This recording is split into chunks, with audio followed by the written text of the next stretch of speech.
everyone. I'm Cindy with Hill Country Network, and we love to bring you good news about our community. And this afternoon is one of the best gatherings of people for the best reason I think I have ran up on yet. And this is all about God and what He is doing in Daniel's life in this family. And I'm in New Albany on Old 78 or still Bankhead. And I want to introduce you to this family and let them tell you about what they're doing here. Okay, so let me see. You're Daniel. I'm Daniel. And how old are you, Daniel? I'm 13. You're 13. Do you go to school? I'm being homeschooled this year. We had to hold them out for this year, so. All right. So tell me your names. And I know they used to live here in New Albany, and they moved around for a while. Her husband's was in the Navy, and now they're back here in New Albany. So tell us a little bit about what you're doing here today, what people are doing for you, and anything you want to share. Well, I said God's been too good to us to keep it in, but we're Jeff and Crystal Cross, and this is Daniel, and we have 2 girls at home, but basically, we were high school sweethearts, and he went in, we graduated down at West Union, just down the road a little bit, and he went straight into the Navy. And so me and him, we lived in Jacksonville, Florida, and Pensacola, Florida, and Virginia, Chesapeake, Virginia Beach. And then, it just kind of all happened. And I told people, I said, 13 years ago, I said, I was having a little baby boy. And I said, and God, I found out, he was going to be special. And I said, I cried and prayed then. I said, I can't do it. No, I think you got it wrong. Don't give me, I can't do this one. And I said, and he taught me that, let it go. I got this. And, I did. And so he had 2 open heart surgeries. He wasn't supposed to make it. I said he had 2 open heart surgeries. And I said his last one was at 2. I said, and then he has lived this whole time. Nobody would ever know that he only has half a heart. Only the left side works. The right side didn't work. But I was like, you would never know it. And I said, and then, it's always been good. And every 6 months we go to the doctor, and this was the first time. Jeff was getting set to retire. June was going to be his 20 years. He was going to retire, and I'm an assistant school teacher. I teach music. And I was like, okay, this is what we're going to do. We're going to live back here. God kind of worked it to where we were back in the area. And I was like, this is great. This is in your family, what we need to do. And then it's like, the beginning of June is when it's kind of like we're at a doctor's appointment in Philadelphia, and they told us, oh, we're getting ready to leave. We were going to fly out of Philadelphia, like right after the doctor left. We'd been there all week, and all of a sudden they came in. They're like, oh, we want you to meet Dr. Goldberg with the transplant team. I'm like, why do we need to meet him? And from there it just kept going. It was like they did tests. We found out in June. They were kind of like, well, he needs a new heart. This one, it wasn't supposed to last him at all, and but it did. It's lasted him 13 years on half of a heart. It's amazing. Like, people, you wouldn't believe it. I wish people could have at least one of the blessings that we've had, because it's amazing. And he made it. And then, so in June, we kind of said, okay, this heart, they said, only lasts about another year, maybe. He needs a new one. And so we're like, all right, God, 13 years ago, I said, he's mine. We are all in. He is mine. You've got this. I said, and here we are again. We're all in. How do we get him a new heart? And Jeff said, he said, I'm retiring. We're back here. He said, I'm going to be there for him. And I said, okay.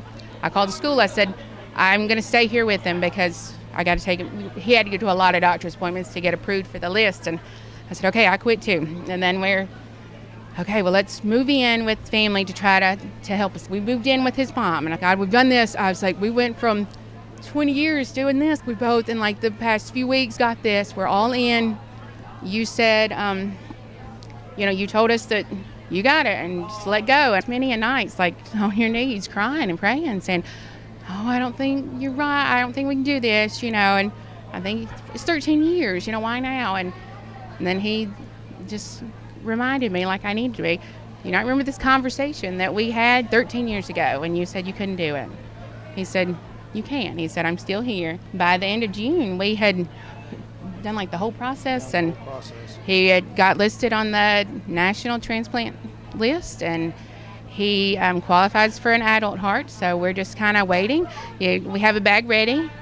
You have to always have your cell phone, and every time it rings, we kind of like jump, is this them, but they could call anytime, and when they do, we go, and it's just amazing. And then this, we said, okay, God, take it, you put us here, whatever, and then people were like, what can we do? And I was like, we just want your prayers, just pray. That's all we need. And then I said, I never asked for anything. And I said, and then I hear, oh, we're doing some bracelets. I'm like, oh, you don't have to do that. We don't want to be the center of attention. And then, oh, we're doing shirts. And then this, Miss Carolyn came to me. She's like, I'd like to do a fish fry. And then the church, my Sunday school class, Lindy, someone there, she's like, I think we want to do this little fish fry. And I was like, okay, I'm thinking small. Like, I could probably sell the tickets to my family, And I said a couple of weeks ago, I said, how many tickets were we talking? She's like, I sold like 2,000 tickets. I said, 2,000 tickets? I said, are you serious? And I said, I've never asked for any of this. And she said, you didn't have to. She said, God said he'd provide. And I pulled up in like awe. I'm like, I had no idea. I didn't know who was cooking. They told us don't worry about it. I'm like, I talk to people. I'm like, what do you say? How do you thank somebody for helping you save your child's life? All you can do is say thank you. And from the bottom of this mom's heart, I appreciate it. I was like, we're taking it all in. I'm like, I'm here. God, when he said he was going to show up, he showed up. I was like, let's go big.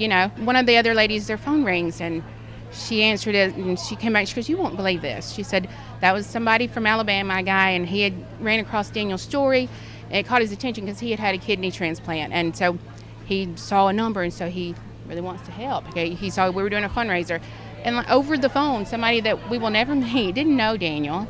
I just saw his picture. He donated $1,000 to go toward this over the phone, and I'm like, wow, God, this community is so great. I was like, that's not their son, but they know that he's important to me, and we're part of this community, and they stepped up and said, let's do it. Yeah. We've been all over America, and this is just the best community.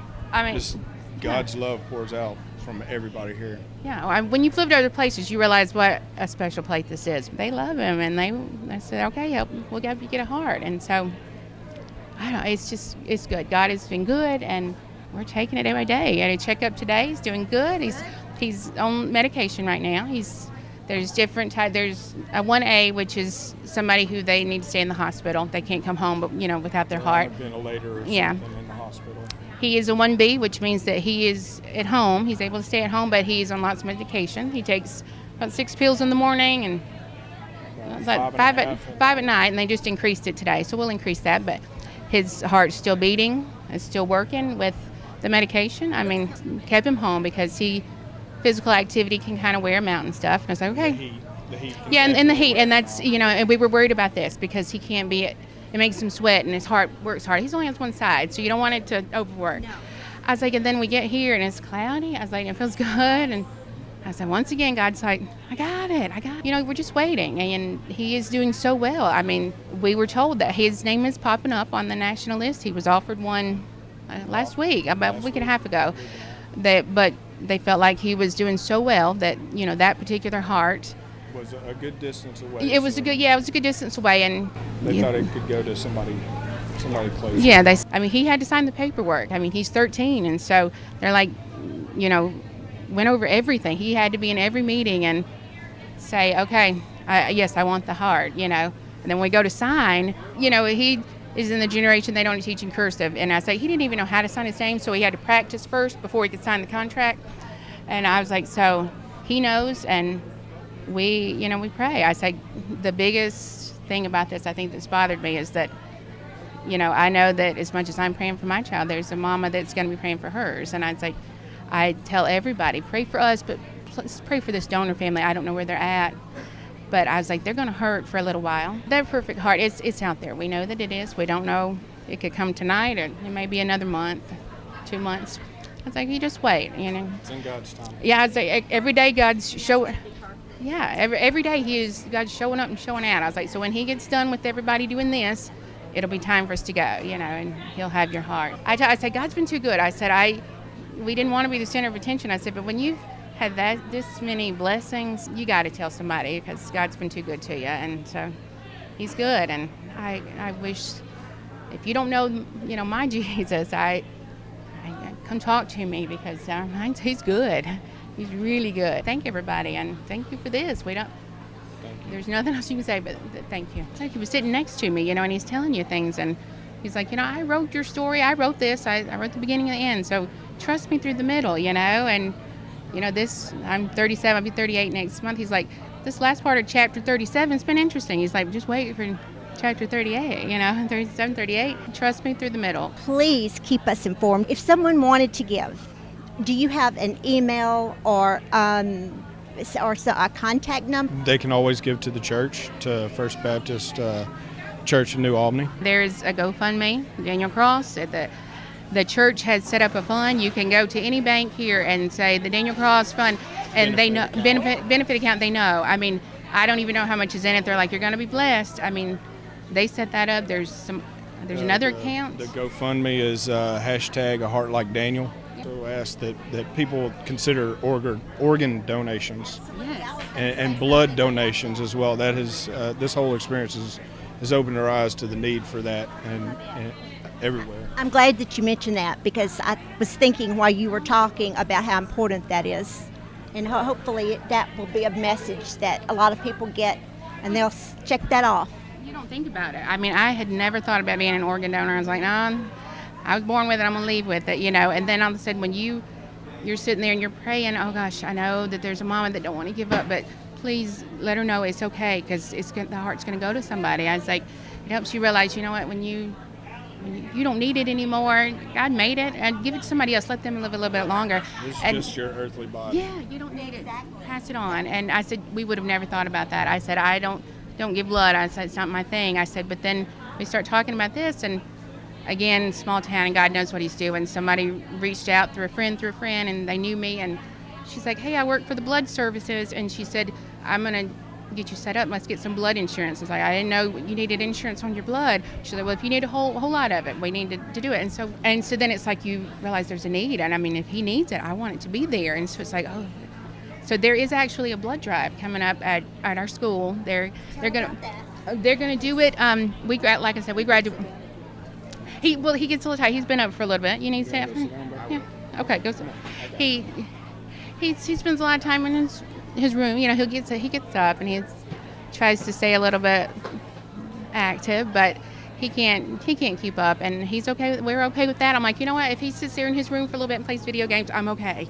You learn to accept it. I'm like, so he's been up early this morning because he had a checkup, but we have to go once a week to different people just checking up and see how it's going. And I said, so he's been up, and I was making him mingle, and he doesn't like being the center of attention, so he is stressed about this all day. And he's like, everybody's there for me. He's like, what do I say? I was like, honey, I'm new to this too. I was like, just say thank you. I was like, I don't know. I mean, I don't know anybody who has been through this journey. I was like, and so it's been a learning experience. I said, and I cried out to God, and he said, this is a path. He said, there are people that have been on this before you. They've done it. He said, but there's people behind you. And, I was like, oh, I get it. So, people behind me, I can help them. Not everybody's going to have this. And I was like, I want to be able to say, hey, I've been there. Let me help you do this, because I had all these people helping me as I learned. And I know that there are people coming up behind me that they're going to be floored just like I was, that, their child's not going to live much longer if they don't get an organ. What do I do? I said, it's hard. It's a punch. You can't breathe for a little bit, but I said, I get it, God. I'm here to help others and to teach them about this organ donation and blood donation and all that kind of stuff. But our school that we went to was West Union, and when we moved back, I was like, oh, my son, he has these special needs, and we put him at West Union. I'm like, they know us, and it's a small school, and it worked out great. They looked out for him. They call us about anything. But when they heard about this, they do a blood drive every year, and they said, we want to do it this year in Daniel's honor. And I said, great. And so the next thing I know, we have flyers coming in the mail with pictures and dates, and they're expecting a huge crowd. They're going to have 2 buses. It'll be from 8 to 6, but it's October the 3rd at West Union Attendance Center. It's on Highway 30, going toward Oxford from here. But 8 to 6. They're going to have 2 buses out there. They've never done that, but they are expecting a huge crowd like this, and we're trying to get some blood donations, and not just for my will help many people. Yeah, it helps so many people, and if an organ donation, I mean, you won't believe how many people that you can save, and how many families you will make happy because they have their loved one for a little longer, just because you said, okay, God, I don't need it. You're taking me up there. I don't need it. So use it for somebody else as long as you can. So it's very eye-opening. I mean, I can't quit talking about it enough. I'm like, you go from being a private person. So think about what she said. Pray for them. And I thank you so much for letting us talk with you. Thank you.